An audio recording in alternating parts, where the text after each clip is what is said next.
7월 3일 금요일 새벽 기도회를 하나님께 올려드리겠습니다. 함께 하실 찬송은 찬송가 488장 이 몸의 소망 무언가입니다. 함께 찬양하겠습니다.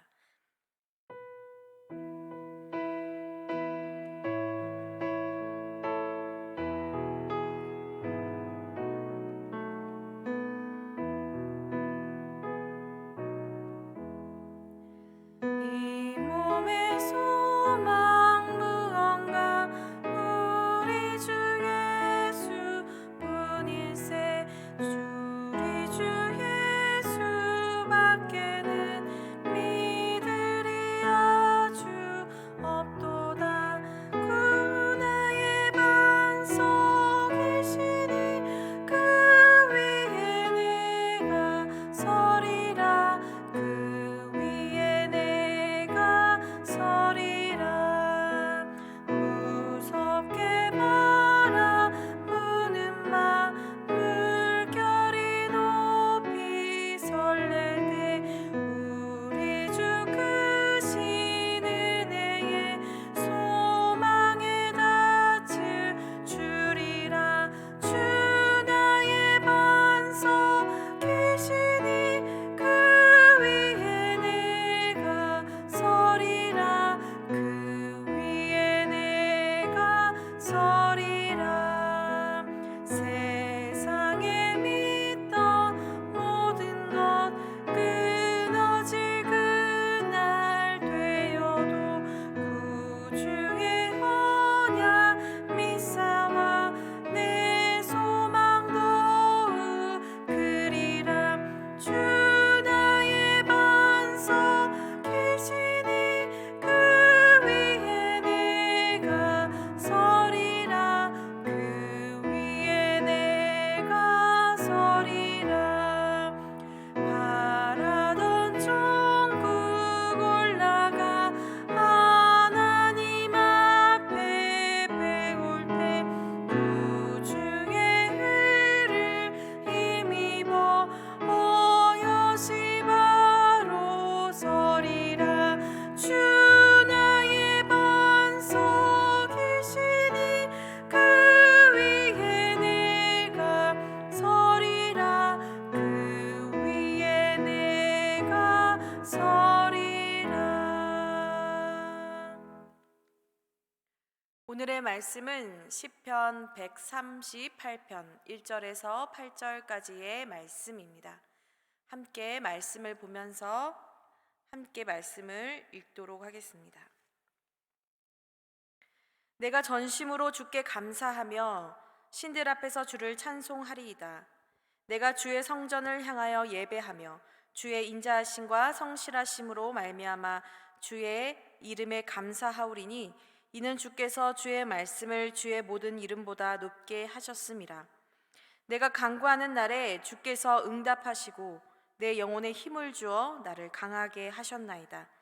여호와여, 세상의 모든 왕들이 주께 감사할 것은 그들이 주의 입의 말씀을 들음이오며 그들이 여호와의 도를 노래할 것은 여호와의 영광이 크심이니이다. 여호와께서는 높이 계셔도 낮은 자를 굽어 살피시며 멀리서도 교만한 자를 아심이니이다. 내가 환난 중에 다닐지라도 주께서 나를 살아나게 하시고 주의 손을 펴사 내 원수들의 분노를 막으시며 주의 오른손이 나를 구원하시리이다. 여호와께서 나를 위하여 보상해 주시리이다. 여호와여, 주의 인자하심이 영원하오니 주의 손으로 지으신 것을 버리지 마옵소서. 아멘. 여러분은 다윗 하면 떠오르는 것이 무엇입니까? 아마 어린 아이들에게 다윗 하면 떠오르는 것이 무엇이냐라고 물어보면 아마 자연스럽게 아이들은 골리앗 장군을 이야기하고 떠올릴 것 같습니다. 또 청년들에게 다윗 하면 어떤 이미지가 떠오르냐라고 물으면 아마 그들은 찬양 또는 양치기, 목동, 다윗을 떠올릴 수도 있을 것 같습니다. 더 나아가서 어른들에게 다윗 하면 무엇이 떠오르십니까? 라고 묻는다면 아마 언약궤, 또 성전을 사모하는 마음, 또는 다윗이 치렀던 수많은 전쟁에 대하여 이야기할 수도 있을 것 같습니다. 저에게도 마찬가지로 성경에서 다윗 하면 떠오르는 것은 바로 당연 찬양인 것 같습니다. 시편 중에 참으로 많은 시가 다윗의 시이기도 하고, 실제로 성경의 다윗의 모습을 보면 찬양 또는 악기를 연주한 기록들, 이런 것들이 참으로 많이 나오기 때문입니다. 그래서 다윗을 생각하면 언제나 기쁨, 즐거움이라는 느낌을 참으로 많이 갖게 되는 것 같습니다.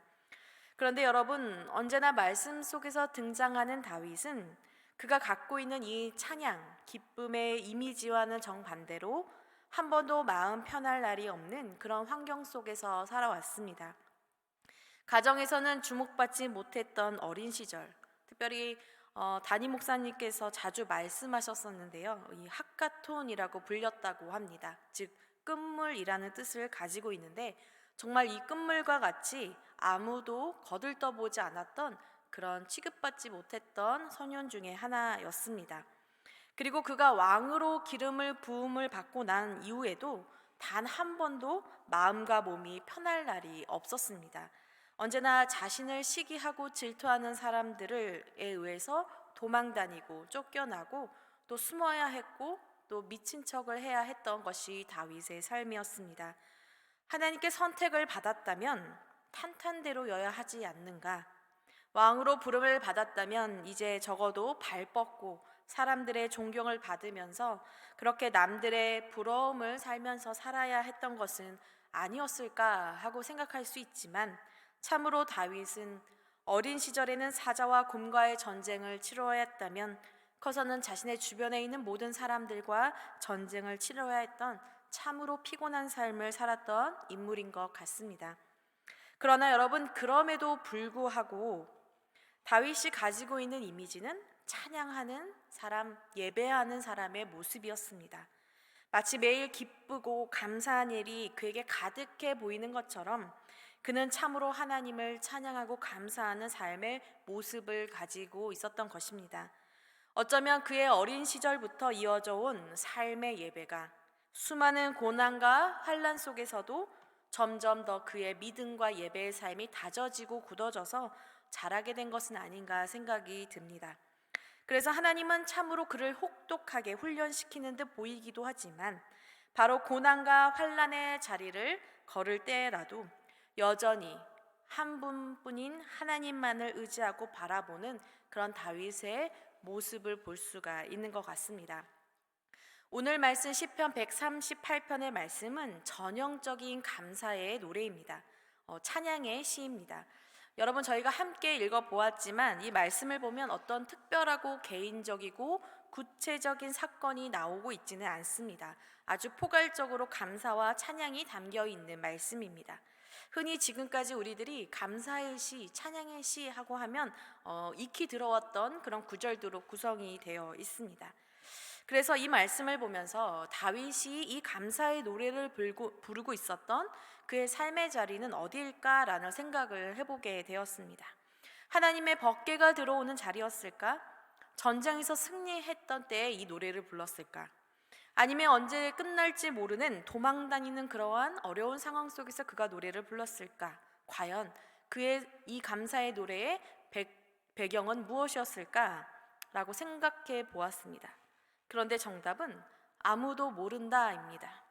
그리고 또 다른 정답은 어떠한 자리이든 사실 상관이 없다라는 것입니다. 다윗은 언제 어디서라도 하나님께 감사하는 그런 영성을 가지고 있었기 때문입니다. 오늘의 말씀 3절을 보면 이렇게 되어 있습니다. 내가 간구하는 날에 주께서 응답하시고 라고 말입니다. 이것은 지금 자신이 간구하고 있다라는 이야기는 아닙니다. 그가 그동안 하나님 앞에 간구했던 모든 순간들을 이야기하고 있고, 또 다르게 이제 앞으로 그가 간구해야 할 그런 순간들 역시 말하고 있습니다. 그런데 자신이 하나님께 간구하는 그 순간마다 그가 무엇을 경험했다라고 말하고 있습니까? 바로 주님께서 응답해 주셨음을 이야기하고 있습니다. 그리고 하나님께서 간구하는 다윗의 영혼에 하나님께서 힘을 주셔서 그를 강하게 하셨다라고 고백하고 있습니다.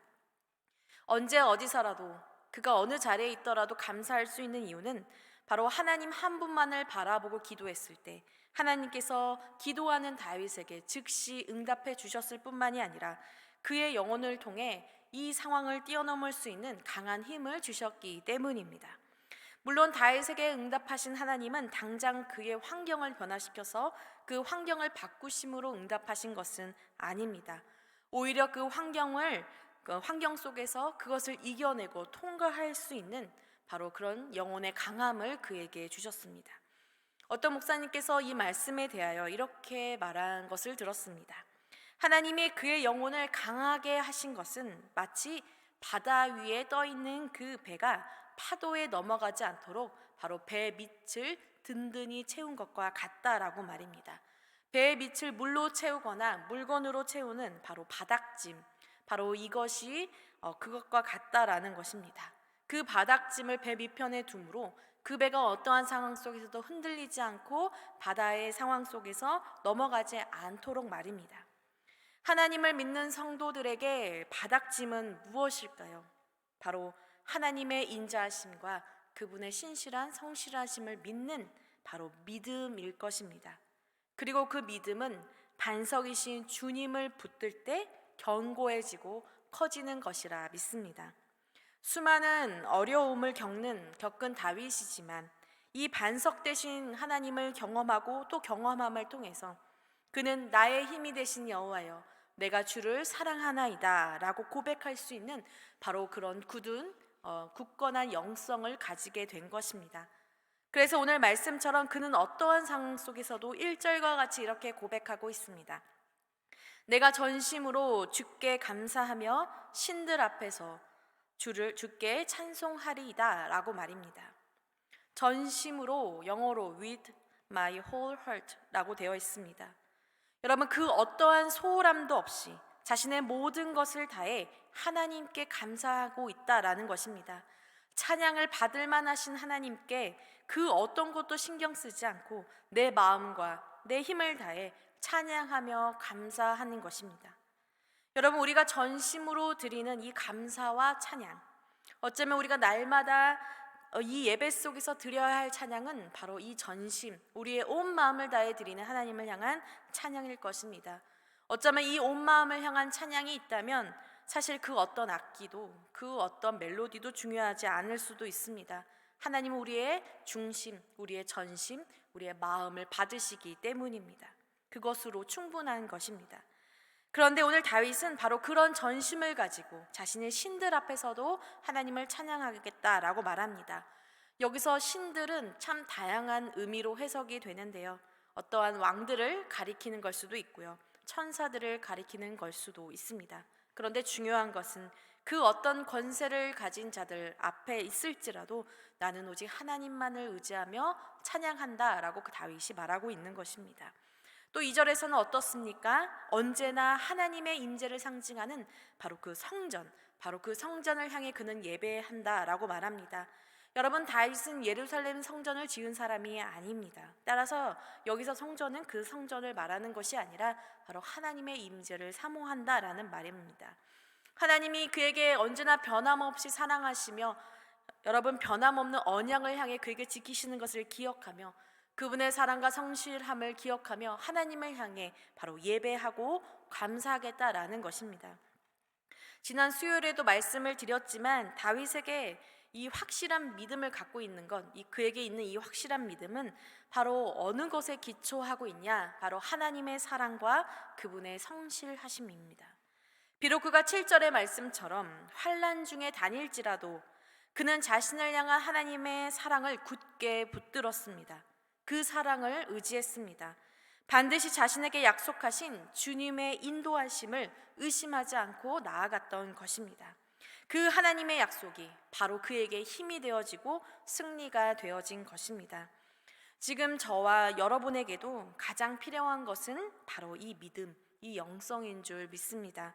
비록 우리가 다윗처럼 환난 가운데 있을지라도 간구하며 부르짖는 그 순간 속에 있다 할지라도 사방이 가로막힌 앞이 보이지 않는 상황 가운데 있다 할지라도 여러분, 우리가 의지해야 할 것은 전심으로 하나님의 약속을 붙들고 그 사랑을 노래할 수 있어야 합니다. 하나님은 바로 그런 우리들에게 반드시 응답하시기 때문입니다. 다윗은 자신의 개인적인 바로 이 감사와 찬양을 하나님께 드리면서 이제 더 큰 약속을 바라봅니다. 비록 지금은 자신 홀로 하나님 앞에 예배하며 찬양하지만 결국은 이 모든 찬양이 온 세상과 온 열방이 함께 하나님께 드릴 찬양이라 라고 말입니다.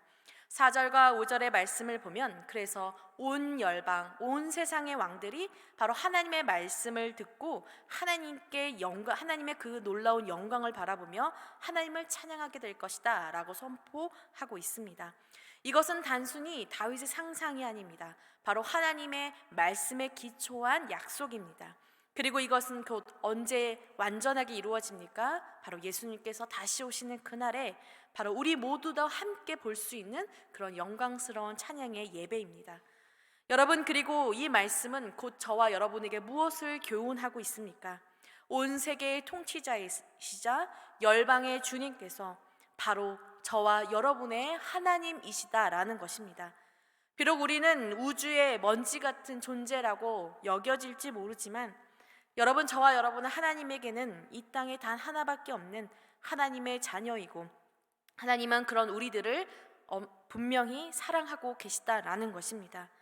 6절에 보면 그래서 다윗은 바로 이렇게 모든 것을 초월하신 하나님, 바로 우리 위에 높이 계신 하나님이실지라도 바로 그 하나님이 이 낮은 자를 굽어 살피신다라고 고백하고 있습니다. 그분이 비록 멀리 계신 것 같은 분일지라도 우리 가운데 있는 교만한 자를 꿰뚫어 보시며 그들을 아신다라고 고백하고 있습니다. 그리고 바로 그 하나님이 지금 아주 작은 바로 우리들을 환난 중에 우리가 그 환난 중에 있을지라도 그 환난 가운데서 우리를 살아나게 하실 뿐만이 아니라 바로 주님의 손을 펴서 원수들의 분노를 막으시고 7절의 마지막에 이렇게 말하고 있습니다. 주의 오른손이 나를 구원하시리이다 라고 말입니다. 여러분, 이 말씀은 꼭 시편 23편의 말씀처럼 들립니다. 원수의 목전에서 내게 상을 베푸시고 내 머리에 기름을 부으시는 다윗의 고백, 사방의 음침한 골짜기를 다닐지라도 그것이 하나님이 나를 바로 막대기와 지팡이로 안내하시고 인도하신다는 그 노래와 같이 말입니다. 다윗은 이 확실한 믿음을 가지고 오늘도 이렇게 기도합니다. 여호와여, 주의 인자하심이 영원하시오니 주의 손으로 지으신 것을 버리지 마옵소서라고 말입니다.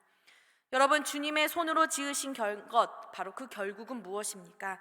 바로 주님을 전심으로 사모하고 의지하는 다윗이자 바로 저와 여러분임을 믿습니다. 여러분, 다윗의 힘은 그의 지혜, 그의 권력, 그 무엇도 아닙니다. 다윗의 힘, 다윗의 구원은 오직 하나님 한 분뿐이었고 그 하나님을 전심으로 사랑하며 살아간 바로 감사할 수 있었던 그의 영성이었습니다. 사랑하는 여러분, 말씀을 맺겠습니다. 오늘도 우리는 저마다의 삶의 자리 가운데서 살아갑니다. 거기서 우리가 준비하고 다져져야 하는 가장 중요한 것이 무엇일까요? 바로 이 다윗의 영성, 바로 내 마음이 흔들리지 않고 내 믿음이 흔들리지 않도록 바로 굳건하게 하나님 앞에 서는 이 믿음이라고 믿습니다. 바로 이렇게 하나님의 확실한 사랑을 의지하며 여러분, 우리에게 응답하시고 우리의 영혼을 힘있게 하셔서 모든 환난 가운데서도 이기게 하시는 바로 그 하나님의 구원을 믿으며 전심을 다해 하나님을 노래하고 찬양하고 예배하는 그 마음, 여러분, 이것이 우리들에게 가장 필요한 줄 믿습니다. 언제 어디서라도 이 믿음, 이 감사, 이 영성이 흔들리지 않는 그런 만나교회의 모든 성도님들이 되시기를 기도합니다. 또한 우리가 간구하는 중에 있다면 여러분의 삶 속에서 놀랍도록 구원하시는 바로 그런 하나님의 구원과 은혜가 여러분의 삶의 자리에 가득하고 충만하게 있기를 주님의 이름으로 기도합니다. 함께 기도하겠습니다. 사랑의 하나님, 감사합니다. 하나님, 우리의 작은 신음에도 귀 기울이시며 하나님 아버지, 우리의 약한 모습에도 하나님 살피시는 주님께 감사와 찬양을 드립니다. 하나님, 이 세상을 만드시고 이 세상을 다스리시는 아버지, 저와 우리의 삶 속에 항상 함께 하시는 그 주님을 하나님, 우리의 자리에서 하나님께 간구하며 나아갑니다. 하나님, 이 세상 그 무엇도 의지할 것이 없음을 고백합니다. 오직 주님의 말씀, 주님의 사랑만이 우리를 세우고 우리를 깨우고 하나님, 어떠한 어려움 속에서도 우리를 이기게 하시는 줄 믿습니다. 하나님 아버지, 우리의 삶의 자리, 환난 가운데 하나님, 우리가 부르짖는 그 음성 속에 하나님 아버지, 우리의 기도를 들으시고 우리를 구원하실 줄 믿습니다.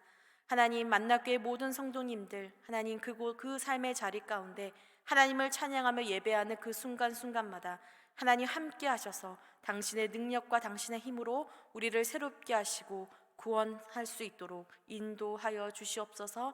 날마다 다윗의 영성을 우리도 배우며 주님 앞에 흔들리지 않는 믿음으로 나아갈 수 있는 저희들이 되게 하여 주시옵소서. 오늘도 코로나의 어려운 상황 가운데 있습니다. 주님, 우리 모두를 지켜주시고 단 한 사람도 하나님 아버지 어려움 당하지 않도록 모든 어려움 속에서 구원하여 주시옵소서. 이 모든 말씀 예수님의 이름으로 기도합니다. 아멘.